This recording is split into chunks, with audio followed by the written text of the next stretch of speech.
Will AI improve our lives or exterminate the species? What would it take to abolish poverty? Are you eating enough fermented foods? These are some of the questions we've tackled recently on The Next Big Idea. I'm Rufus Griscom, and every week I sit down with the world's leading thinkers for in-depth conversations that will help you live, work, and play smarter. Follow The Next Big Idea wherever you get your podcasts. From LinkedIn News, I'm Jessie Hempel, host of the Hello Monday podcast. Start your week with the Hello Monday podcast. We'll navigate career pivots. We'll learn where happiness fits in. Listen to Hello Monday with me, Jessie Hempel, on the LinkedIn Podcast Network or wherever you get your podcasts.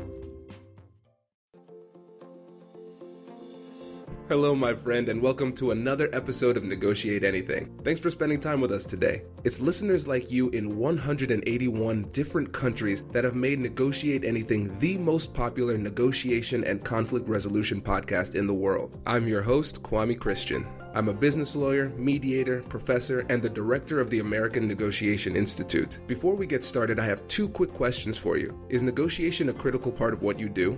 Do you need to resolve conflict and persuade at work? If you answered yes to both of those questions, visit our website to learn more about our negotiation workshops. We've traveled the country working with professionals just like you, and we'd love to have the opportunity to work with you too. Check out the link in the description to learn more. Our guest today is Stephanie Scapa. Stephanie is the co-founder and CEO of WEYV, a platform that allows users to listen to music, read magazines, and soon listen to podcasts all on a single application. Negotiation is a critical part of her role because she needs to create business relationships with some major companies in the tech and media industries. In this episode, she shares some of her best tools for contract negotiations in the business world. I know you're going to get a lot out of this one, so without further ado, let's jump into the interview. Stephanie, thanks for joining us today. Thank you for having me. Oh, it's my pleasure. It is always an honor to have somebody who is a part of the Big Ten family on the show. Even though we're rivals, we can get beyond that. So it's a good example of collaboration here on the Negotiate Anything podcast. Yep, for sure. So how about you get us started by telling us a little bit about yourself and what you do? Yeah, absolutely. So I actually have dual roles. So as you said, I'm the co-founder and CEO of WEYV. And then I also am the senior vice president of the corporate development team for the parent company of WEYV named Altair. And so with both of those, there's quite a bit of negotiation that takes place. Starting just quickly on the Altair side, it's more companies that are in the engineering space where we do partnering and acquisitions around. And then on the WEYV side, as you can imagine, we have both the content that we would like to have included in WEYV and the negotiations that happen around there, as well as for me running the team. And I end up being the product manager in addition to the CEO. So making sure that our priorities are set for the products and moving forward. Very cool. And can you give the listeners a bit of a taste of what type of contracts you negotiate on a day-to-day basis? Yeah, absolutely. So with WEYV, we've put in place contracts with Universal Music as well as Sony and Warner on the music side, and then on the magazine side with Time Inc. and with Bonnier Corporation. So really, if you think about all the big names for all the different types of content in WEYV, that is what we typically end up doing. That is so impressive. Very, very impressive, because you are dealing with some mega companies there. So I'm assuming that those negotiations can be a little bit complex at times. Yeah, absolutely. And not just are they large companies, but being the smaller fish in that sea as a startup, they hold quite a bit of the leverage because there isn't really that much that WEYV brings to the table for them relative to the balance of what we're trying to get. And so it is certainly something new, learning to negotiate in sort of an underhanded situation. Right. Well, clearly you've been able to do a pretty solid job because WEYV is still alive and ticking, and you have some big names on the platform. So congrats on that. Well, thank you. Hopefully we can keep chugging along in the same path. I am so excited to have you on the show today because there are 3 things that you are going to teach us today, and I'm pumped to get into it. So how about you just get us started with the first topic? Absolutely. So the first topic is all around starting the negotiation. Very often when somebody is new to negotiation, one of the biggest hurdles you have is really the question of where do I begin and what's the right approach to take? And even for myself, initially when I began negotiating, it was one of the biggest challenges that I faced personally, because you get in a room and you start talking to the other side a little bit about what you want, what they want, and you keep it kind of at a high level. And the next conversation, it sort of begins the same way and everybody is in agreement on the same page. And it can continue like that for a very long time until you take the first step. And so the one point that I think is really the highlight for me here on starting the negotiation is you have to put something in writing in front of the other side. So when you're the one asking for something from the other party and you're coming to them with something that you want, it's really important that at some point after the high level discussions on what are we trying to do together and having some high level agreement, that you actually put something together like a term sheet or a proposal, whatever it might be, in front of the other side that is concrete on what you're trying to propose. And that really gets the conversation going. Absolutely. And it's something that is so simple and yet so overlooked, especially when you are starting up something new. It kind of reminds me of grade school dances when you had the boys on one side of the wall and girls on the other side of the wall and nobody wanted to make any moves. That's kind of what it looks like a lot of times in these business negotiations. You're having these conversations, but nobody's taking the first step to do what we're here to do, which is exactly what you're saying. And so with that term sheet, you're making that first step. And for you, why is it important to go with a term sheet and not simply keep it in the discussion mode? So it's important because you want something that is a little bit more official to move things forward. So even though a term sheet is very often non-binding, it's sort of in business culture a code that you don't go back on the term sheet you sign. So it's really like laying down what's going to be the summary and the outline for your contract. And from there, you'll sort of discuss the high level topics that are most important before you get into the legal contract in detail. And so you want to make sure everybody's on the same page, what they're agreeing to. And across the board, a term sheet is just, a very uniform way of doing that. Absolutely. And the thing is, psychologically, when it comes to the term sheet, especially if somebody agrees to the kind of general terms within the term sheet, consistency and commitment are two psychological principles that are incredibly powerful. In Robert Cialdini's book, Influence, that was one of the 6 principles of influence. And it's incredible because you see it at low levels, you see it at high levels. And I know for me, with my 3-year-old, there's a big difference between when I put Kai to bed and when my wife puts Kai to bed. Because when I put Kai to bed, I say, Kai, are you going to stay in bed like a big boy? And he says, yes. And then I say, okay, can you say that? And then he says, I'm going to stay in bed like a big boy. And then he stays. And so when Whitney puts him to sleep, she says, all right, Kai, good night, I love you, and leaves. But then he walks out. And so on those rare occasions when I put him down and he comes back up and is just walking around after bedtime, I say, Kai, didn't we make an agreement? And then that's usually all it takes for him to go back. And for me as an attorney, there have been times where we've made agreements and it's embedded within the email trail. And then somebody tries to backtrack, and then I just reorient them to the email that we sent earlier. And that's enough to get them back on track too. And so getting things down on paper is incredibly powerful because it keeps them in place. And like you said, with a term sheet, it's not legally binding necessarily, but it is psychologically binding, which is very, very powerful. Exactly. The other thing is it can eliminate any confusion. And so I think about the email comment you made, and sometimes in verbal discussions, you think you're agreeing to something and the other side thinks they're agreeing to something different. And so having it written in a form where it clearly states what the intent is can eliminate any ambiguous confusion, we'll say.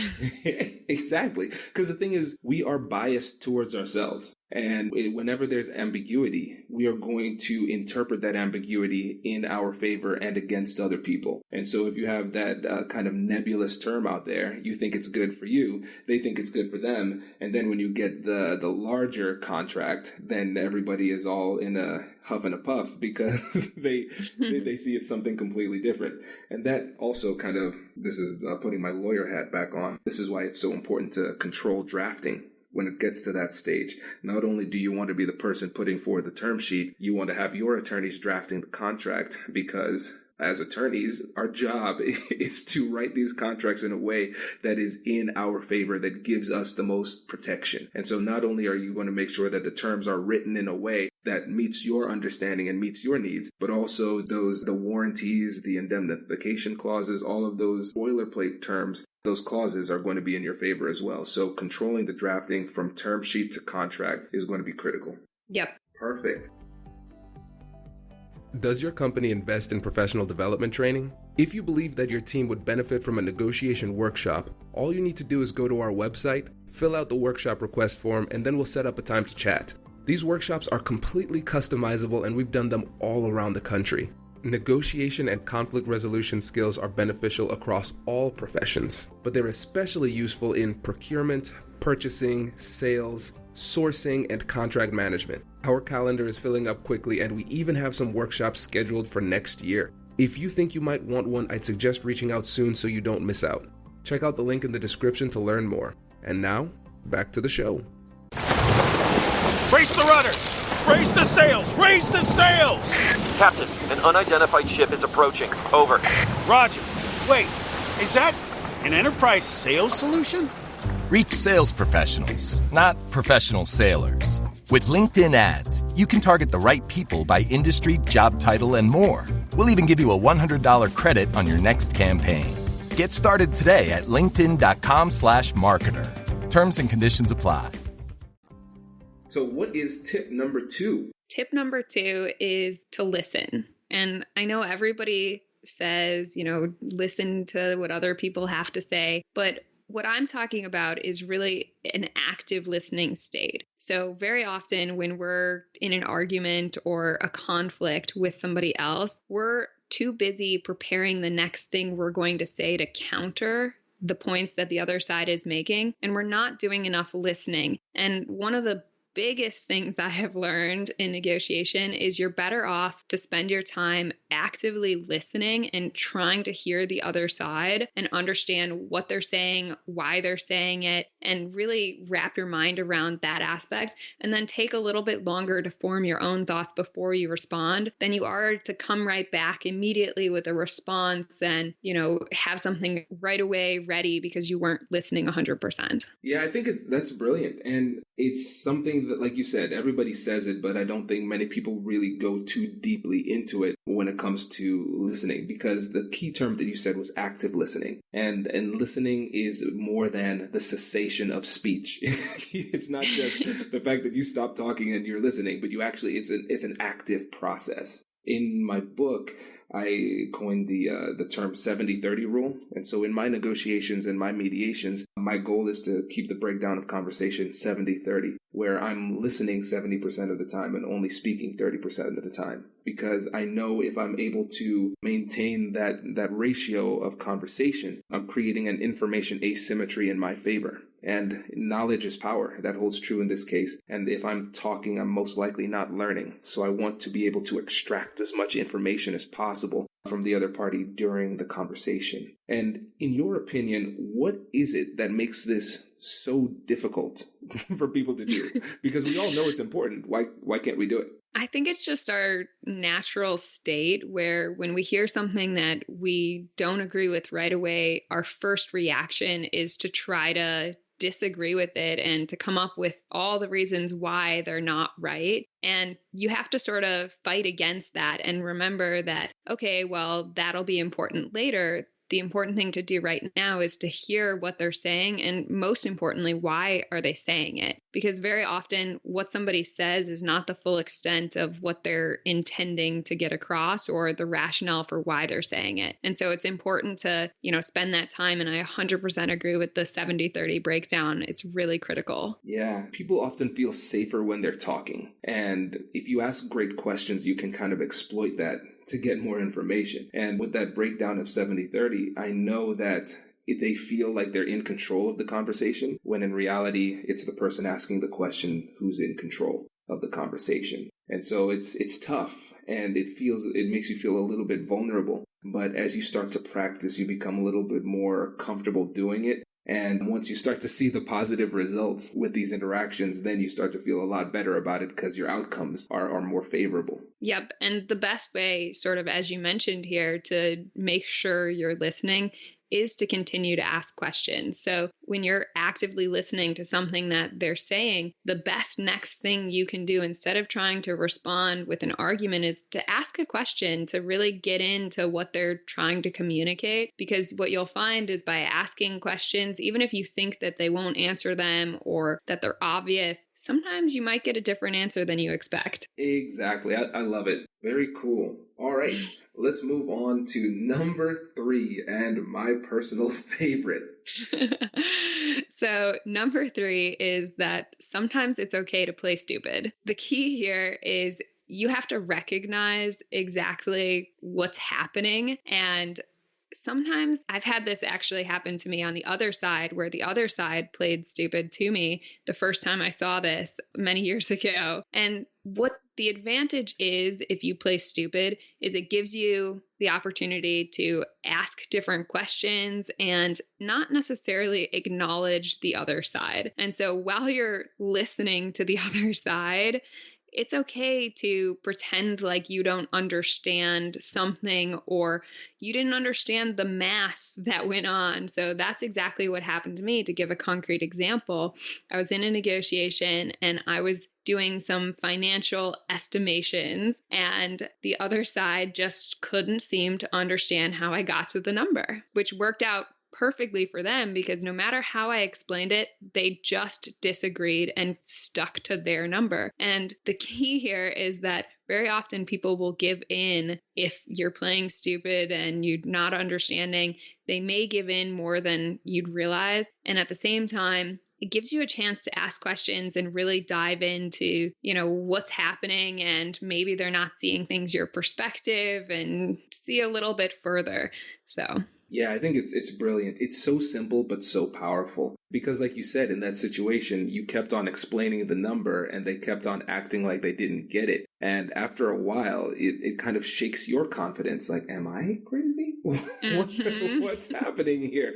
Maybe I should adjust. It really has an interesting impact on you psychologically. And another benefit to acting stupid sometimes is the fact that it allows you to address what could be underhanded behavior in a way that's non-threatening and non-judgmental. So let's say it's a situation where you find information that indicates that the other person has been lying about a key component of the negotiation. And so you could approach it one of two ways. You could say, well, listen, Larry, I'm onto you, and I know you've been lying to me. You're a terrible person, blah, blah, blah. And so the problem with that head-on approach is that it's kind of like that law of physics. Every action has an equal and opposite reaction. And now in this situation, even if Larry indeed was lying and trying to deceive you, he's not going to allow you to characterize him as a liar. Even a liar doesn't want to be called a liar. That's not good. And so the different approach, using the acting stupid approach, is saying, hey, Larry, I just wanted to have this conversation with you because we've been working together for a few months now, and I know you're a stand-up guy. And so I wanted to give you an opportunity to kind of help me understand a discrepancy I'm seeing in the research that we've done and the numbers that you provided. I know sometimes administratively we can run into problems when there's a lot of stuff going on. So I just wanted to have this conversation with you and figure out what the problem is.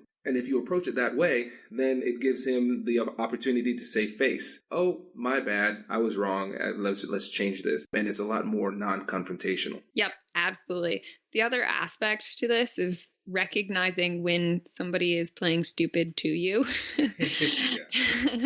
and being aware, and finding a new path, because if you keep trying down the same path, clearly it's not going to go anywhere because it's not a gap in understanding. It's a true, way to negotiate. And so you have to really understand, that they are doing it to you and see what other path you might be able to take. Yeah, I agree. And let's say, maybe let's do a little hypothetical here. If you were in that situation again, what would you do differently?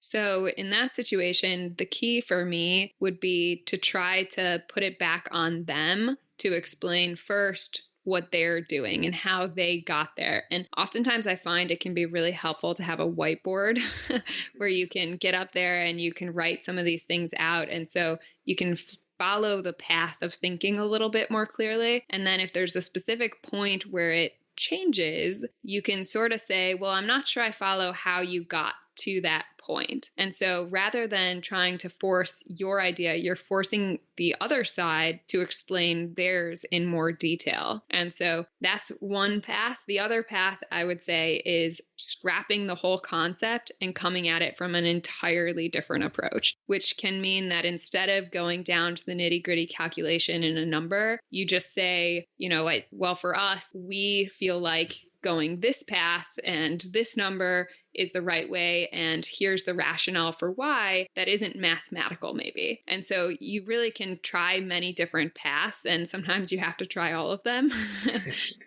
But, the key is just sort of understanding what's happening, and if keeping in mind there can be a lack of understanding, so you can't just assume the other side is playing stupid. They may actually not understand what you communicated. So ruling that out as well. I think that's really smart. And with regard to coming up with a new strategy, it's tough to come up with a new strategy off the fly, in the middle of a conversation when there's a lot on the line. And so I think in certain circumstances, if you have the luxury of more time, taking the opportunity to ask more questions from them and get more information and then say, well, let's come back tomorrow or a different day and reconvene.